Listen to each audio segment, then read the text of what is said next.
I recently played Jak and Daxter for the very first time, and even decades after its release, it was still a fun experience.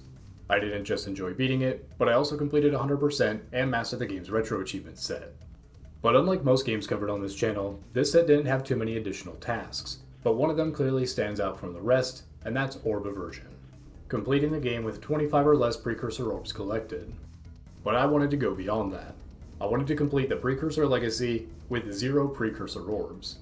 And for getting any percent completion, I wanted to know the maximum number of power cells I could collect. With 101 total power cells in the game, and 15 of them being locked behind trading Precursor Orbs, that leaves us with 86, assuming that every single one is obtainable. With the rules being so self-explanatory, let's begin our journey in Geyser Rock. We have no problem reaching the one on the path, and the one from collecting all 7 scout flies. But then we have a door that needs blue eco to open, which has a magnetism effect that pulls in any nearby Precursor Orbs, so we can't take the intended path. It took me a few attempts, but I was able to grab the blue eco at the beach, and then quickly and carefully avoid orbs just long enough to make it to the door to get cell 3. And then by performing a series of crouching jumps to safely climb up, we were able to full clear Geyser Rock. Once we returned to Sandover Village, all but 2 cells are earned by trading orbs, so those are out. But at least we can get all the scout flies and herd all the yakkows. We continue on to Sentinel Beach, and most of these were pretty easy. In fact, all but 1 cell was obtainable with pretty basic ideas. But then we have the one of the fortress. You're supposed to use super jumps with blue eco, meaning we once again have to worry about the orbs getting sucked in. We can wait until the last second to jump to avoid that, but then we still have one more giant leap to make it to the cannon. Or so I thought.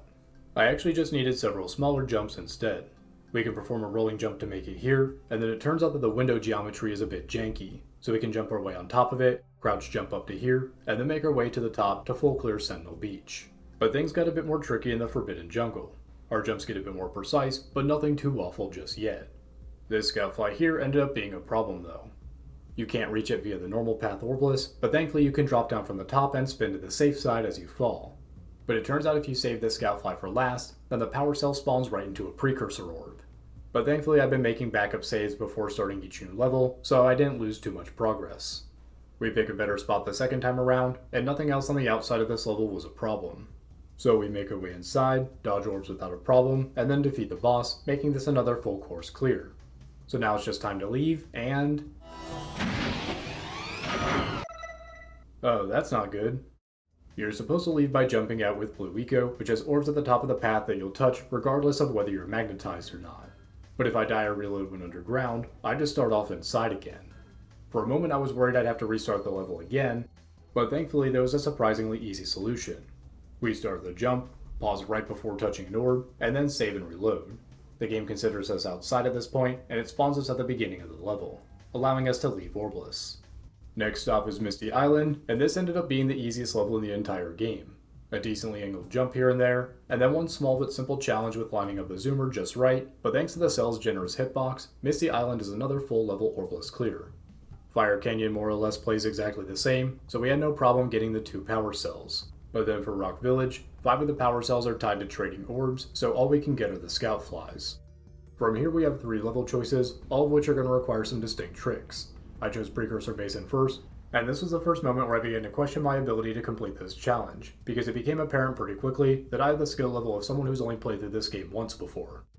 The power cells on the ground level are all fine, but once you reach here, you have to perform a very precise series of zoomer jumps while weaving in between the orbs. If you're only going for the Orb Aversion achievement, this is a good spot to consider tapping into your 25 orb allowance because you'll be performing these jumps a lot. You need to perform that jump to grab all the scout flies, you need to perform it to reach the top and then jump across to grab the power cell in the sky, and then for the final ring race, you not only have to perform the jump to start the race, but you have to perform it again under a time limit in order to finish it. But practice makes perfect, and with enough attempts, I was finally able to consistently get the jumps, and then finally full clear Precursor Basin completely orbless. Lost Precursor City is next, and while there were a number of tricky looking jumps, after the Precursor Basin, most of this was pretty relaxing in comparison. I made sure to not save this scout fly for last just in case the cell spawned in a bad spot, and the slide sections orbless are a pretty fun challenge. Then for the escape sequence, even though it looks like the blue eco would be a problem, this entire section is slow enough that you can just keep waiting until you return to normal Jak, and then carefully jump around the orbs. But then we move on from a surprisingly easy power cell to a surprisingly hard one. Raising the chambers. We need blue eco to power everything up, but it's outright impossible to do so without getting too close to an orb. This was the first of several moments where I needed to look up the solution, and the answer is actually much earlier in the level. In this room here, the corner is a bit glitchy, so you can jump on top of the stacked enemies and then clip through the wall. You'll land in a pool of water which can damage you, and then you want to swim and jump out onto the second window, making sure to balance Jak sliding until he comes to a complete stop. Then it's time to bust out another glitch with the first person mode. I hold the stick in the direction that I want to move, and then very quickly double tap triangle to exit and re-enter first person mode. By doing this over and over while adjusting your angle as necessary, you'll move forward and down, but never actually enter the falling state. Once again, emphasize double tapping triangle as quickly as you can to exit and re-enter first person mode, and then you can slowly but surely steer your way to the power cell, making Lost Precursor City a full orbless clear. At the time, I thought that this was going to be the hardest trick in the run, but oh boy was I wrong. But at least for now, Boggy Swamp was a whole lot easier. Between being able to work backwards through the level, taking damage away through the swamp, and a few well-angled jumps, we're able to complete most of this level pretty casually, minus a few attempts needed on this scout fly. Our only real roadblock is going to be here, where you have to blue eco jump into a secluded area, but there's orbs along the predetermined path. But thankfully the trick here is easier than it looks. By going over to this pad instead, and mashing the spin attack as you jump, you can break free of the jump path and steer over to the center. Just make sure you're at full health when you do this, because you're going to take damage in the center. And what's really nice about this trick is that if you mess up, you don't have to worry about any orbs, making this really safe to re-attempt. With another course fully cleared, Mountain Pass is next. The boss was no problem, and while it wasn't a first attempt clear on the zoomer section, both the race and the scoutfly orbs are obtainable. I'll go ahead and break continuity a bit by saying that the hidden orb which requires you to unlock the yellow eco vent first before coming back later on is obtainable, making this another full course clear. But the Volcanic crater has 6 cells that we can't obtain due to being tied to trading Precursor Orbs, so we can only get the one from the scoutflies and the hidden cell which is right by our next area, Spider Cave. And our first roadblock in this level just so happens to be the first available power cell, defeating the gnawing lurkers. Once you destroy the final one, a cell appears, but it spawns close enough to a Precursor Orb that you'll pick up both of them at the same time and as the game is autosaving. But as bad as this situation looks, this is actually the single easiest orbless trick in the game. All you have to do is hold the crouch button before, during, and after collecting the power cell, and then you can escape to safety. Our second orbless trick in this level though is a completely different beast, and one that taught me just how powerful the uppercut attack is. Not only can it help you open up scout fly boxes with more precision, but you can chain a dash attack into an uppercut to reach a few areas that a standard double jump can't. Even in situations where both techniques can work, I found the dashing uppercut to be easier in quite a few scenarios, such as once we reach the top levels and need to make it to this ledge. But this isn't the hardest power cell in the level. This one is. You can see that the developers clearly intended for you to grab a few orbs as you take the long and winding path up to the top. But when have we ever cared about developers' intentions on this channel? We have not one, but 2 possible tricks available. The first one I was unable to pull off successfully, but it involves being able to jump again off a very specific part of the statue, and maybe you'll find this method easier. The path I took though is right by our previous power cell. I activate the shortcut for easier return attempts, stand right here, and then by performing a dashing uppercut the moment you begin sliding off the ledge, you'll obtain far more momentum than usual, allowing you to make it all the way to the top orbless, meaning that Spider Cave is another full level clear. We may be getting close to the end, but it's far too early to celebrate, because our next stop is Snowy Mountain, and if you thought that some of the other levels had difficult tech, we're about to crank things up to 11. And I ended up taking a small break from the challenge as a result. For 2 of the power cells, you need to do things in a very specific order, or else you're going to completely lock yourself out of being able to obtain them. If you're using this video as a guide for your own orbless max % run, then this is the moment where you really need to pay attention from start to finish. Don't forget to make a bunch of backup saves, and for the first part of this setup, we're going to duplicate a scout fly. This is the easy part though. Break open the box and slowly inch towards it while pressing the pause button. If you get it just right, you'll see it appear in your inventory despite not being fully collected. Save and reset to duplicate it, but absolutely do not pick it up again just yet.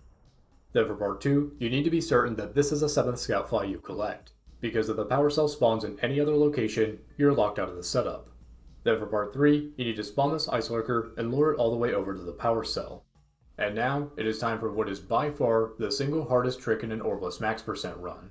In addition to needing to be at exactly 1 health while also avoiding other enemies, you need to punch the ice lurker at just the right angle and at just the right time so that you hit his spikes and drop to 0 health and then immediately collect the scout fly orb. If you performed everything correctly, you'll hear the impact sound at the same time that the power cell collection animation plays.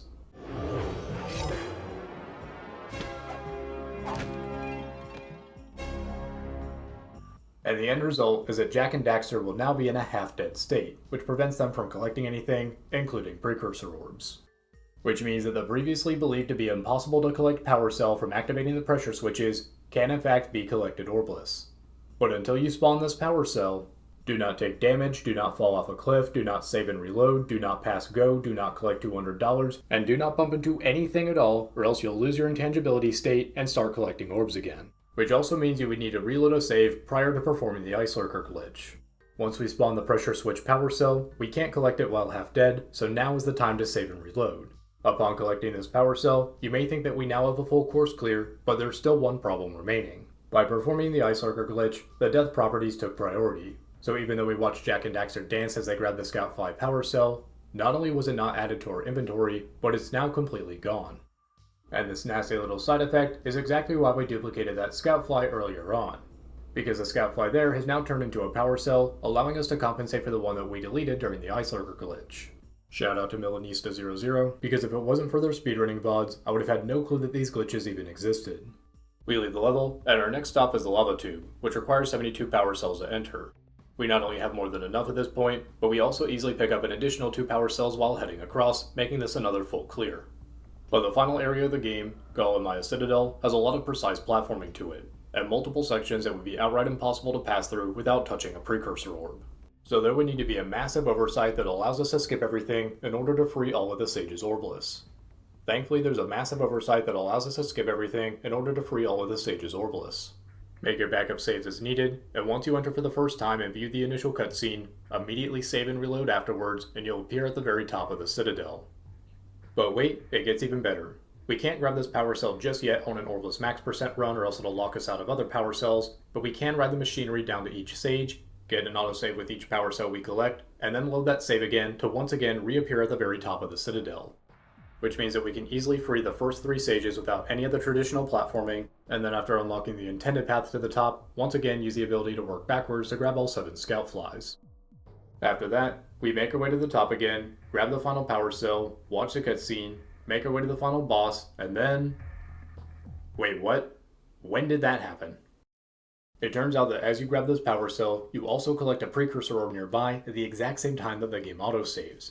And the crouching trick from Spider Cave earlier doesn't work on this one. And making it this far, just to finally be forced to collect our very first Precursor Orb, right at the very end of the game, is such a horrible and anticlimactic end to this journey, that I wouldn't have made this video if that's how our story actually ended, because we have one final trick up our sleeve.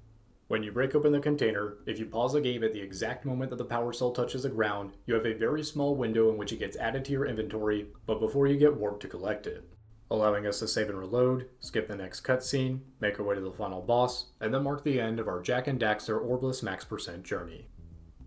So how did we do overall? Since we had 15 power cells tied to trading the Precursor Orbs that we couldn't collect, that left us with 86 possible power cells remaining. And our grand total was... 86. That's right. Every single power cell in this game that isn't explicitly tied to trading Precursor Orbs can in fact be collected 100% orbless. But wow, was it more difficult to do than I thought it would be. Precise movements, difficult glitches, and an autosave feature that actively fights the challenger has definitely made this one of the toughest gaming challenges I've completed so far, making things like Banjo-Tooie with no backtracking and Majora's Mask in 3 days feel like child's play in comparison. So if you're only here for retro achievements, I would definitely recommend tapping into your allowance and only going for an any % clear, because Orbless max % is a completely different beast. But at a personal level at least, I don't regret going the extra mile. Once again, a very special thank you to Milanista, who as of the time of this recording, holds the world record in this lesser known speedrun category, and by a long shot too. There are several tricks and orbs that I would have outright missed if not for their speedrunning VODs. Also, special thanks to GameChamp3000, and by extension, Outrageous Josh, for a fantastic older video made years ago prior to new orbless tricks being discovered. It's not only still a great and entertaining resource, but it was also the catalyst for me to want to make an updated guide. And lastly, a very special thank you to Christopher Kirk Nielsen for their high quality Jak and Daxter font generator. This video just would not have felt the same without this resource available. And with that, that's all I got for this video. Don't forget to like, comment, share, subscribe, and hype for more gaming challenge and retro achievements content.